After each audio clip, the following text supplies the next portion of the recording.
I really wanted to pick your brain, being one of my foremost subject matter experts here, Jack, with the amount of film that you watch, with the preparation coming into the season.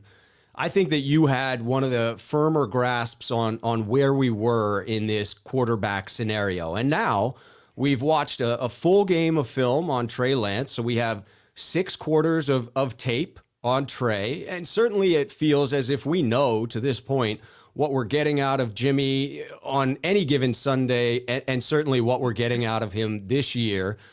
So my question really is, now that we have a more complete picture of Trey's development and where Jimmy is in 2021, from what you've seen so far, Jack, between the two quarterbacks now, who would you start going forward? Who should the 49ers start, assuming everyone's healthy? Yeah, and I really think this depends on what your goal is. If your goal is to make the playoffs this season, then that's going to give you one name. If your goal is to build this out and really focusing on 2022 and beyond, that's a different player. And so, it just depends. If you want to try to make the playoffs and you're going to make a push this year, I think you go with Garoppolo. I understand the issues that everybody has with that, but he is more consistent. There's more consistency in the game that he brings than what Trey Lance does. Although Trey Lance is going to be more exciting, he's going to give you some bigger splash plays. He's going to make some plays with his feet. There's plays that are being missed through the passing game with him that I think don't get missed with Garoppolo.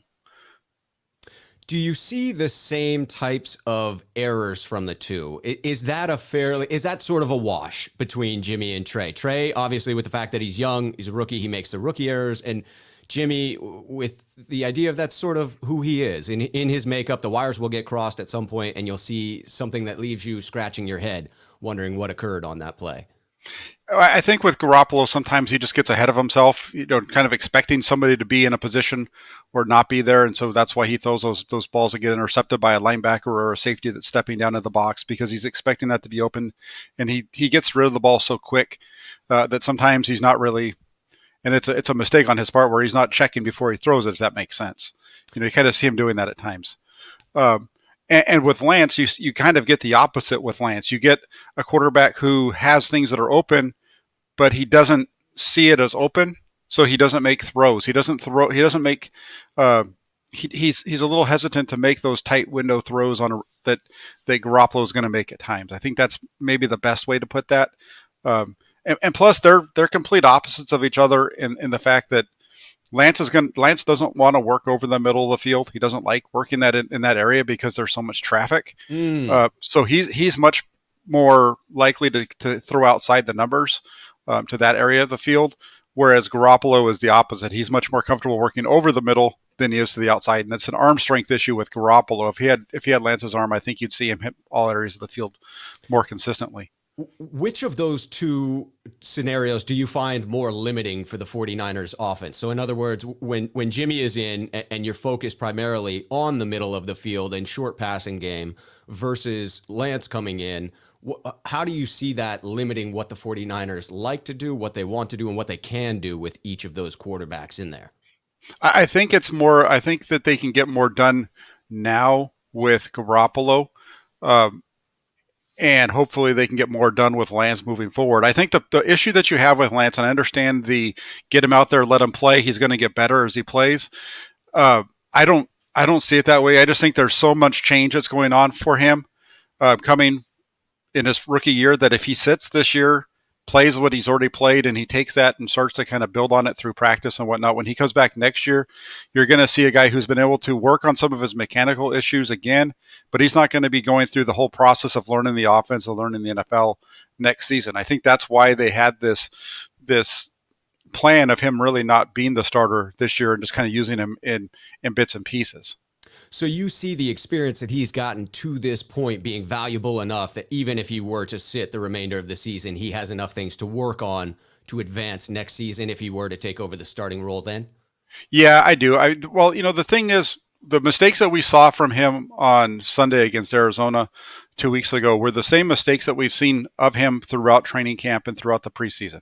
They're similar issues, and they're also similar to what we saw of him on film in college. They're very similar things. He hasn't really he hasn't taken a next step when it comes to that, you know, be an NFL quarterback. The I guess progression, into that yeah. NFL quarterback. And I've Mm-hmm. heard you go through these a time or two before, but just quickly, in looking at some of those issues that as you say, trace back to what you saw when you were there in training camp, trace back to the film that you watched of Trey coming out of North Dakota State. What are a couple of those biggest elements that you continue to see in his game that he really has to continue to work on at this point?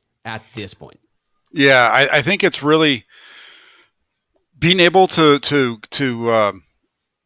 see receivers coming open behind guys, if that makes sense. So like Interesting.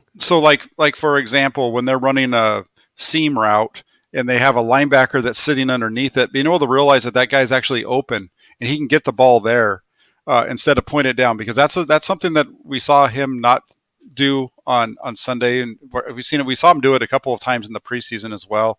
I saw that a lot from him at North Dakota State. He really needs to see it. He really needs to see it open more often than where he should be. Not NFL open, where it's a significantly smaller window to be open in the NFL versus open in college. Yeah, and that's kind of also an up and down thing, because there are plays that he's made that he made on Sunday that aren't guys that are wide open, but he makes the throw, like the throw to Brandon Ayuk on the second and 25.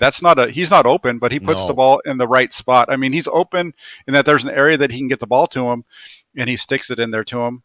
Same thing on the other first down throw to Ayuk, where it's on the out route on the left side of the field.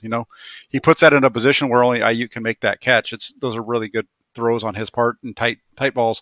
But at the same time, those are throws where if you go and you look at the way that play is progressing, there's nobody really down the field. There's not a whole lot of options for him to throw to. Right. And then so he's gunning in there hoping for the best. And I think if he had other options, he probably doesn't go with those throws. Were you at all surprised to see that the shot to Benjamin was over the middle and not toward the perimeter, in the case that if he were to miss high as he did, that it would lead to an interception? The shot to Benjamin, which one are we? Oh, we're talking about early in the game. The interception, correct. Yeah, no, I don't. That's a standard route, and that Shanahan really likes to run, is that deep curl. That one they're pairing it with. It's a shot play where they're they got the deep curl with the wheel route, so they're trying to get the deep route on the wheel on the outside, and if not, you come back to the curl. And he had the curl wide open early, didn't see it, and then kind of climbs the pocket, and then it opens up more for him, and he hits it. And sails a bit on that. Tries to hit it. Right. Yeah. Right. Do you see that as more of a mechanics issue? I mean, when you see a throw like that versus the throw to Ayuk on the left side, where it was such a beautiful ball, it was placed so well, do you just see that as mechanical issues that Trey will have to clean up in the offseason? It is. Yeah, because everything about that play, and I said it when I was talking with Grant during our film review, everything, and I've said it on Twitter and stuff a couple of times, but everything about that play was perfect from Lance. It was all what you want to see. He gets to the top of his drop. He doesn't panic and just take off running. As he climbs the pocket, he's keeping his eyes downfield, and that movement that he brings getting to the line of scrimmage is really what opens up the linebackers to make that an easier throw. And then instead, it's a mechanical issue that he just doesn't. He pushes the ball. His arm's too low, and it's just the only way the ball can go is up because of where his arm is. He's just not consistent. His issue right now, his biggest issue with his accuracy, is that his arm positioning is not consistent. And that makes sense. I mean, everyone always talks about with rookies who are correcting mechanical issues, that anytime there is duress on the field, the tendency is to regress a bit and go back to what they're comfortable doing. And so if it's a new mechanic, if it's a new motion for them under stress, under pressure in the game, that they can regress a bit. So I suppose it's not too strange that we're seeing it from him. It's not unpredictable that we're seeing it from him. One would expect to see that from a rookie quarterback. So you're saying that if we were looking toward the playoffs, that the 49ers should start Jimmy G. If we get to a point where we're looking at most likely missing those playoffs, you think it's time to shift and get to the progression of Trey Lance? Yeah, absolutely. I'm kind of already there in a way. I went into this season not feeling like this was going to be Super Bowl team regardless of who the quarterback was. I mean, I felt like they could have a good season, but and be better than they've been. But I didn't feel like they were going to be a Super Bowl team. So in a lot of ways, I was kind of like, go ahead and just. You can see that that Garoppolo is better in certain areas, but just go ahead and go with the rookie that you're expecting to be the long term guy. You just made Right. you made this huge investment in him, so go ahead and just go with him.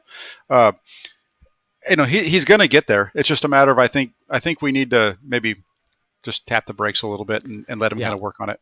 Whoa there. Whoa. Time to hold up.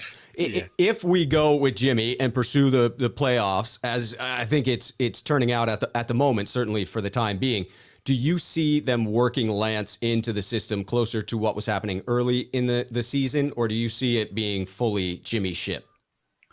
I really think they need to make it just Jimmy's ship. I think if that's what they're going to do, they need to sit Lance and they need to make this all about Garoppolo and they need to gear everything they do and focused around Garoppolo. I think that's one of the biggest reasons why we're seeing the 49ers offense struggle the way that they've struggled this year is that they've been kind of playing this game where they're Garoppolo is going to be the starter, but we were building some stuff for Lance over here, so we're gonna focus on Garoppolo, but we're also going to spend time on these plays that nobody's going to run other than Trey, and I think that takes away from your overall preparation. I actually wrote about that today as part of my piece because I think this whole issue, everything they're dealing with, and from the quarterback perspective, is really the biggest mistake that they've made this offseason. I would agree with that. It really has bitten them. They seem to have made the wrong move at every turn. Looking into the comments here, James had a quick question here for you, Jack. Wouldn't you say that these missed checkdowns are easily fixable by watching tape during a bye week? Yes and no, and the only reason I say no is because the missed checkdowns that we saw from Lance are the same missed checkdowns that we saw from him during the first 2 weeks of the preseason. Uh, and so there's been time since those for him to fix it, and we didn't see it. And a couple of them, I don't really know what he's doing because they both look like they're supposed to be underneath screen throws that he isn't looking at the guy that's the screen receiver. Yeah, I think what you're hitting on there is key to me. The idea that this is not new, that this is what we have seen from Lance. This is what he's been working on since coming to the 49ers. And clearly he just hasn't reached a level of comfort there yet. A couple of other comments to throw on the screen here. Just got to throw out, this is a great duo. Yes, it is. Doe 49ers Big Mac. Yes, it is indeed. And James also noticed that I haven't taken off my Navarro Bowman jersey for a while in these shows. I am trying to change up the mojo of the 49ers single-handedly. And in doing so, it is required that I wear the Bowman jersey that I have on. So I have upped the amount of gear I'm wearing. By the end of the season, you will see nothing but 49er gear in the picture. That's all it'll be. That's all. We won't even see you, right? Yes. It'll just be my voice. Some people may be thrilled at that change, but it will require more and more gear as I attempt to uncover the butterfly effect of my positivity here in Portland reaching the 49ers down in Santa Clara. That's a tall task, but I'm up for it, Jack. I'm up for it.